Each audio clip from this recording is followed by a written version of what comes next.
Hi, this is Bill Ringle, host of My Quest for the Best, where we meet business, thought, and community leaders to discuss issues relevant to entrepreneurial growth.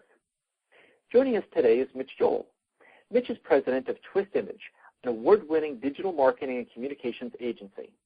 He's also a blogger, podcaster, passionate entrepreneur, and speaker.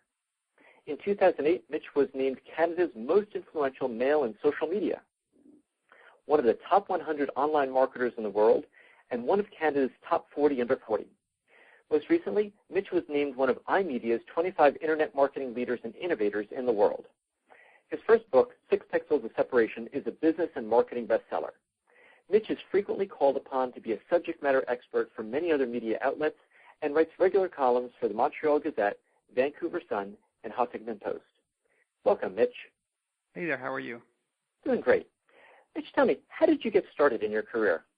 It's a long, sordid affair. I'll try and keep it somewhat concise, but I started when I was really young. One of my first real jobs was interviewing Tommy Lee from Motley Crue, and I was very interested in music journalism, media communications, and took part in writing for a lot of very famous rock magazines for a while, and as well as publishing my own magazines. And I think that's where I cut my teeth on really understanding the media and marketing landscape. Back in those early days, which was the later 90s, I was very interested and fascinated by technology and the internet. So I had one of those magazines that was online, long before we even had hyperlinks connecting web pages back in the day. From there, I got involved in one of the first search engines long before a company called Google existed. Went through the whole .com boom, bust, and echo, which I actually enjoyed thoroughly, even in the hard times. Wound up getting involved in mobile content about over 13 years ago, back probably before there was such a thing as mobile content, and then sort of segued back into running my agency that I currently have called Twist Image, which has been around since 2000, along with 3 business partners, and it's been a very squiggly career, as they say. Rarely are successful careers straight lines. So what is your focus today in the agency? It's interesting. I think people sort of see me a bit as the face of the agency because of the popularity we have with our blog and podcast, which is called 6 Pixels of Separation, and I do a lot of public speaking and I have books out. But my real role is business development. Everything I do is sort of filtered back into the agency, so whether it's book advances or speaking engagements and things like that. And from a business development level, it was really more a strategy of working the inbound strategy versus the outbound. I'm not much in terms of a cold calling type of individual, and I thought, well, I love to write and I love to publish and communicate, so why not put my thoughts about the marketing and media landscape out there and see if that attracts a certain type of client. And thankfully, over a decade in, it still continually works and moves. Once the clients are here, I'm part of a much larger team in terms of ideation strategically and both creatively. We've got over 100 plus people in 2 offices, so you can't ride the coattails of success of a blog. You have to be able to deliver great work, and thankfully our teams do a great job of that, and I sort of take part and raise my hand occasionally in those rooms. Since you've been doing this for 10 years, what are you doing differently today than you were doing when you started? 10 years with this agency, digital since the late 80s. So it's been it's one of those things where I sort of look at it and go, I'm continually doing different and new things. I mean, who could have imagined the world we have in such a short period of time? It's hard to even wrap our heads around the fact that the iPad didn't exist 3 years ago. So the dynamics are constantly changing. One of the things I often tell people is that as an agency owner, we're currently hiring and employing people in places that the jobs didn't even exist when we started this agency. So forget, the jobs of today weren't around when we were in college and university. The jobs that we're hiring for weren't around when we started this agency. So the dynamics of helping brands stay at the leading edge forces us to be at the bleeding edge. And so when you're at that bleeding edge, the constant iterative changes are profound. That all being said, at the same time, the sort of commonality of what the job is remains the same. And what are some of those common elements? The commonalities are simply that brands want to connect more to their consumers. They want to build more loyalty. They want to create more attention. They want to get customers to spread the gospel for them. Those tenets don't really change. The channels in which they can do it, their capabilities to do things, their ability to not just send the message out, but to create stuff or things is the dynamic changes. But the commonality is still, they want people to buy more, talk more, and do more with their brands. And I know we looked at how the agency may have evolved over the past 10 years. What are you doing differently in business development now than you were doing, say, a year ago? I think the biggest change is that in the agency world, there was sort of this church and state split between what is a pure play digital agency and traditional agencies. And truth be told, I think both agencies, digital and traditional, are doing everything they can to sort of be like with the other.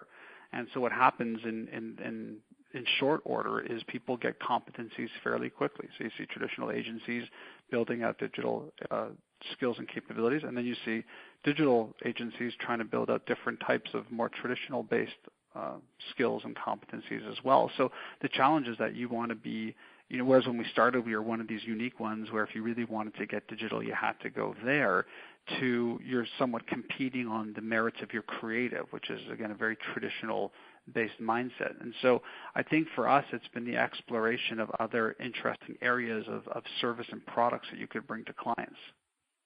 And as you think about heading out in 2013, where we're at the beginning of the year, what are some of the competencies that you're directing the team to acquire so that you could be more competitive in the years to come? It's a couple of things, and a lot of the tenets are going to be driven through in my new book, which is called Control-Alt-Delete, that comes out in May of 2013. Some of the stuff has to do with things like creating utility, true utility, something consumers would keep on the home screen of their smartphone device. Some of it has to do with thinking of the world not as 3 or 4 screens, but looking at it as a one-screen world where the only screen that matters is the screen that's in front of me. Some of it has to do with the profound shifts and changes in a brand's ability to create a really compelling direct relationship with their consumer and what that means. And so those are some of the white spaces you look at that then take you out of the role of building a website or building an app that's very much driven by an advertising imperative. Right. So what you're doing is you're focusing on the more strategic, engaging level of it, which is these are simply tools and methods to achieve that kind of engagement, looking at it from the customer's or the end user's viewpoint of whatever screen they're looking at, finding out what it is that they need, and even if it isn't directly related, finding ways to be of service. Yeah, and on top of that, I would also say that it has something to do with the fact that it's not just about putting a marketing message in front of them with these tools. These tools enable them to be hyper-connected, completely untethered, and they're doing things in different environments, unlike just sort of sitting at their office desk or on their home computer. And so the engagement levels and the things that happen in those moments are very profound and powerful. I don't think they're as profound and powerful when all you're doing is trying to pump a marketing message into it. So that, to me, is part of the area of excitement as well. Can you talk about a specific company or project you worked on where you were able to turn the corner and help the company understand that it was more about engaging the customer rather than simply the traditional idea of just simply putting marketing messages into the stream and hoping that they hit at the right time with the right audience? Yeah, I mean, one of the projects that we recently completed was for Walmart. Walmart up here in Canada had done very little in terms of Facebook and social media and things like that. And they wanted to really kick off the sort of relaunch of a more formal Facebook page around Mother's Day. And instead of it being a typical Walmart execution, which is very much driven by everyday low prices and things we all see in market, we looked at a platform that they were building around moms and Mom of the Year. And we actually engaged people in the social channels to tell the stories of their moms and use those stories as content, obviously, but also as a way to have the brand touch in a way that it really hasn't to date. It's really been mostly transactional, right? Come in, here's the things that we have going this week, and once you come in, you'll buy a whole bunch of more stuff because that's the nature of the retail experience. And it was quite profound to look at the 20,000 plus entries that people wrote. This wasn't like 1 or 2 line tweets. These were stories that people were telling, very intimate, personal stories. A lot of them would bring tears to your eyes, as a matter of fact. And for us, it was a way to demonstrate to a very large brand that it can be more about what you think the brand was meant to do and connect people in a different way. And what we found through the research after, obviously, is that it didn't just touch the person who wrote the story or the person who the story was about. It touched the family. And when you start getting into those sorts of emotional triggers and things like that, you realize that it can be more than just a message. And how do the managers and executives at Walmart understand how to use this to continue to build a relationship with their clients or with their customers? Well, I think that that's baked into it prior to doing it. I think the mistake that was made probably historically with brands and agencies was you would sort of do something and then react to it. We look at it as best case scenario. If everyone does what we hope and think they will do because of the nature of the brand and the stories we're telling, what are we going to do from there? And so it winds up becoming step one of many steps of what the brand will evolve and move towards. So, thankfully, part of the rationale we like to bring to clients is if we do everything right, we have to be prepared for success. Most brands aren't prepared for success. So we bake that into the strategy, actually. And Mitch, a lot of what you talk about in 6 Pixels is about the title of your book is 6 Pixels of Separation. And the main idea of that is that through electronics and through online connection, we can be closer to our audience.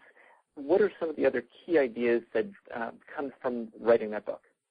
Oh, where to begin? I mean, the important thing to know about the book is I actually wrote it in 2008. So it sort of seems to me like, wow, so much has changed. I mean, I think I was sort of maybe even traipsing on Twitter if it was even mentioned back then, and suddenly we live in a very different world now.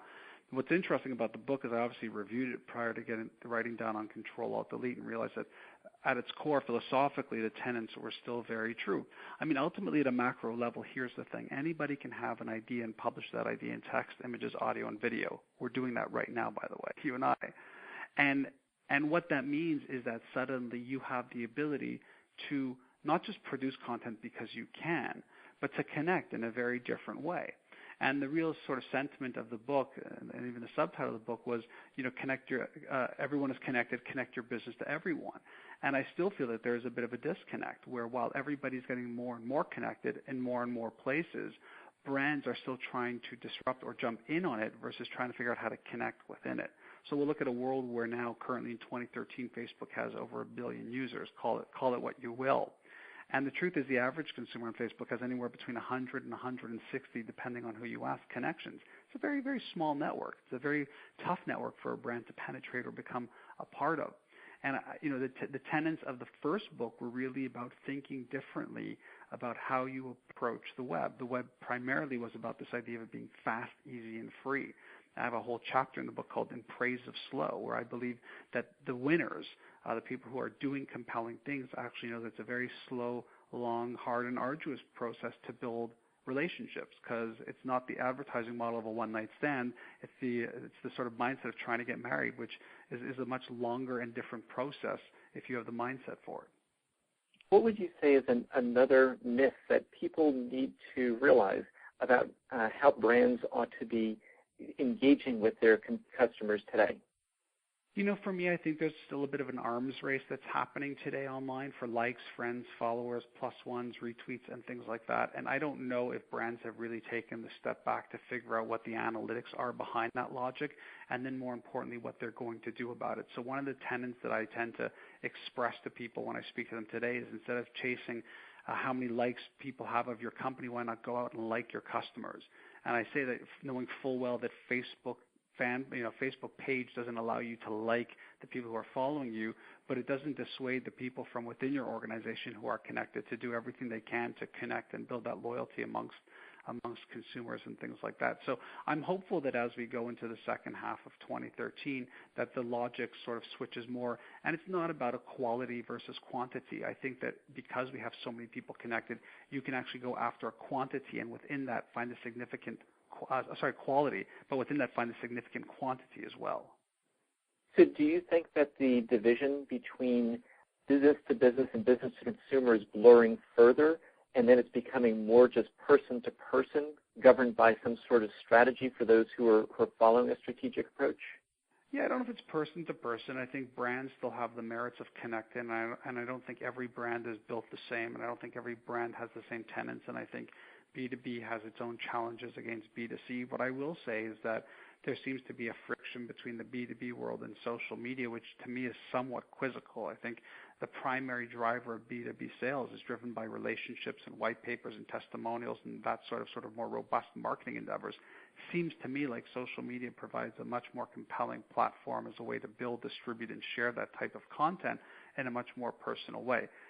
years in on that sort of discourse that you see online very, very frequently, I think that my thinking around that has been proven right, that the B2B brands that are effectively leveraging social media are using it to tell much more compelling and rich stories, because you do have that world of text, images, audio, and video that you can make things as shareable and as findable as possible. The dynamics and the engines of marketing there are very profound.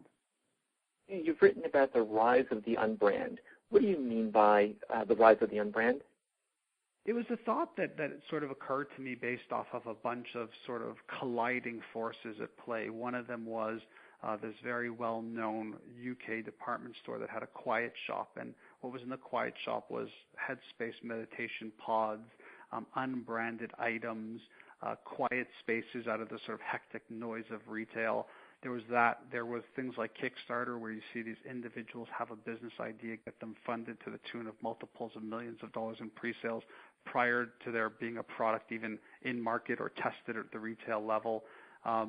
You sort of start seeing these trends, and I guess in my brain it sort of quizzically came to me because about 13 years ago I was talking with one of my peers at that search engine I was working at prior to Google existing, and we were talking about this world in the future where you could produce products that you actually needed, and they were unbranded products in the sense of not really having a logo or a company, but they were very much branded to who you were as an individual. And I remember looking at the person thinking they're crazy. And you sort of fast forward to today, and you see things like Etsy and 3D printing and the maker movement, and you realize that we could very quickly move to a world where there are mass products in market that aren't produced in one place and shipped all over the world, but they're produced uniquely in geographic regions for that area and for those people, but they're still brands in the sense of obviously they have the emotive context to it and attachment that we all have, but it's not necessarily about the logo or the multinational. Now, do I think it's going to be a zero-sum game? No, I think you'll still have predominant brands, whether they're Apple, Nike, Lululemons of the world for sure.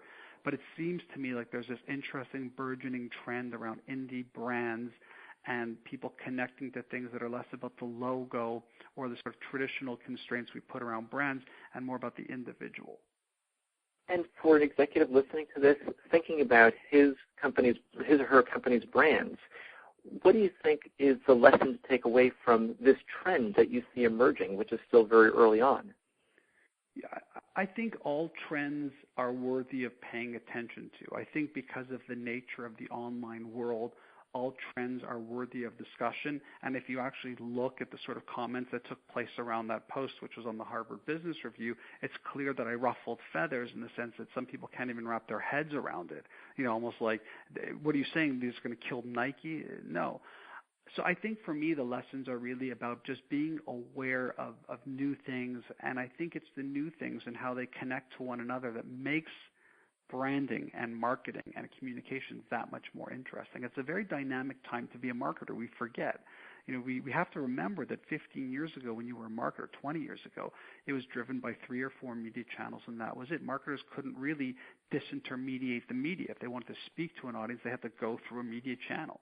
Suddenly they can be that media channel. Suddenly they can create and sell things and create directly to consumers. And so when I look at those macro trends and I drive down to micro trends like unbrands and products that don't have logos on them, I get really excited about the possibility of how we could think differently about what it means to have a relationship with a consumer. It's interesting. It reminds me of how the music industry is today, where bands can directly sell to consumers, which was just unheard of 10 years ago even. It's astounding. And in fact, I just finished writing my next column for the Huffington Post, which will be published shortly, and it really is about the sort of the new digital experience. And I talk about the fact that marketers can create things. Like, it's crazy. We used to just create messages, right? And now we can create things, an app, a loyalty program. We can really create tangible things that people might even pay money for. That's profound. And by the way, we are at a very, very nascent stage of this. I bucket that all into this ideology I call utilitarianism marketing. And again, that's one of the 5 movements that I bring forward in the next book, Control Alt Delete. And I look at that as a very, very big white space because so few brands are even playing in it. Mitch, you accomplish a lot, and you look out on the world in a very big way. What are a couple of the ways that you use in your daily work life to stay productive and on track? I'll tell you, at a very, very bigger level, I look at my MacBook Air every day, and I say to myself, if I were a painter and I could have every brush and canvas and color and type of paint and product and inspiration to see other people who are doing great work, and then the ability to put that work out to the world, it would be the most amazing box in the world. And my MacBook Air is absolutely that box. I can write and have ideas and publish them and be inspired and follow. And as someone who was in technology in the early days of computers, and I remember having one of the first computers, it is staggering to me of what one person on a laptop can do. You don't have to look far to see people who have companies that are worth multiples of millions of dollars with true revenue that is being driven by just one laptop. And to me, that's staggering, exciting, and what an opportunity. So for me, it's the laptop. Mitch, you've shared so many great things today during this interview. I want to thank you so much for sharing the ideas that led you to write 6 Pixels of Separation. The way that you helped illustrate how brands stay on the leading edge, and in order to support brands on the leading edge, you've sometimes got to be on the bleeding edge and what that involves. Thanks for talking about the importance of creating direct relationships with consumers for large companies supporting brands, because it's vital in order to make those connections, and you shared some ways of doing that. The example you shared of Walmart in California reaching out to people through social media on Mother's Day and having them contribute over 20,000 entries of stories talking about their stories of moms on Mother's Day was not just relevant, but it really illustrated how companies can create those bonds through social media. You shared some ideas about the future of social engagement, and you talked about how important it is in order to take advantage of all of those aspects so that companies are learning to truly engage with customers and not just post information for them to consume. For all these reasons and helping everyone who's listened, I want to thank you so much for joining me today on my quest for the best. Thank you, Mitch Joel. My pleasure. Thank you for your time.